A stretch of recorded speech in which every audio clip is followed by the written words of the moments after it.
when did you receive your black belt? My black belt, 2005. Okay. Yeah. So I think that's about when around the time I started in Jiu-Jitsu. So have you noticed, can you talk about the differences between receiving it back then versus the people that are like people like me that are receiving it now? Like, have you noticed any differences between, I don't know, the perception, or maybe not perception, like just what the requirements or what was expected? Perception, maybe expectations, because like it was when I got it, I was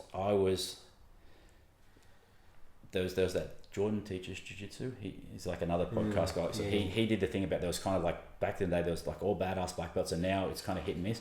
I was one of the first ones I would consider like I wasn't a badass, you know, like everyone that I knew that got the black belt from me was a killer. They were an absolute weapon and no one could touch them. And it's not, I think it's not just like self-deprecating, like people like, I wasn't an athlete. I was the first like kind of nerd, not first, I was one of the first nerdy guys to train long enough to get the black belt. But even up in that time, even every belt, like, man, when the people ahead of me got the blue belts, they just walked on water. And it's like, man, I'll never get a blue belt. I'll never be as good as that person.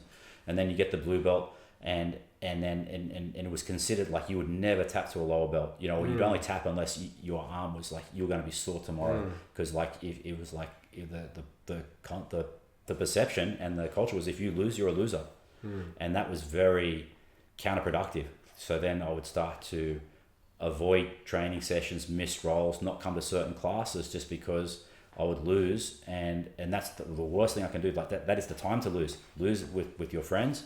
So the day that it counts when you're wrestling someone you don't like, or you're fighting someone you don't like, you're good to go. So and like now I get tapped by blue, brown purple belts all day, every day. You know? Yeah, well that's where it can lead to, like we were talking about before, with all the sort of the one touch. The one-touch killer or the one-touch knockout sort of thing, with all the cheese stuff where...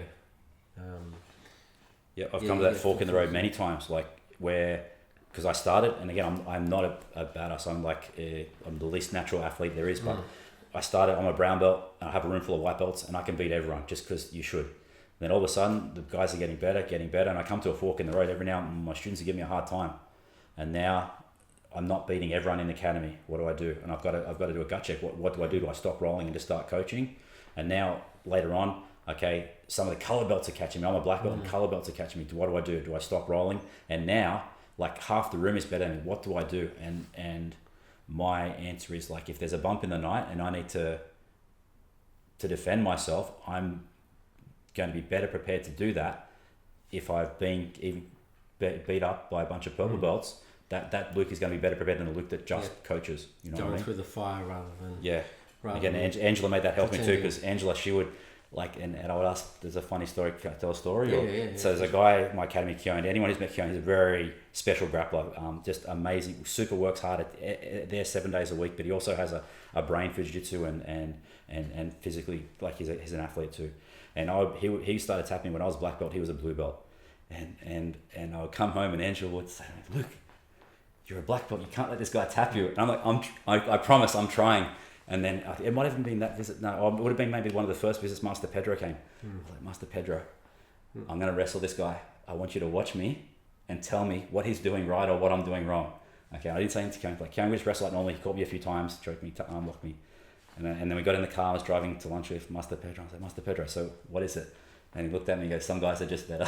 So it's that was quite good. It's good to accept that, because it's like, okay, you know, I'm not making some, because like it was just, once you get over that hump, okay, then I can just enjoy my training again, you know. And I had to go over that hump many times, and I'm sure there'll be more.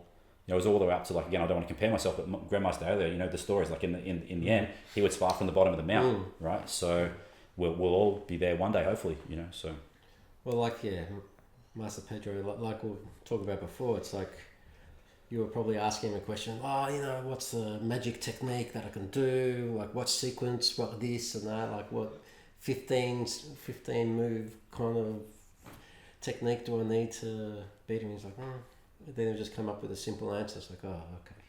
Yeah.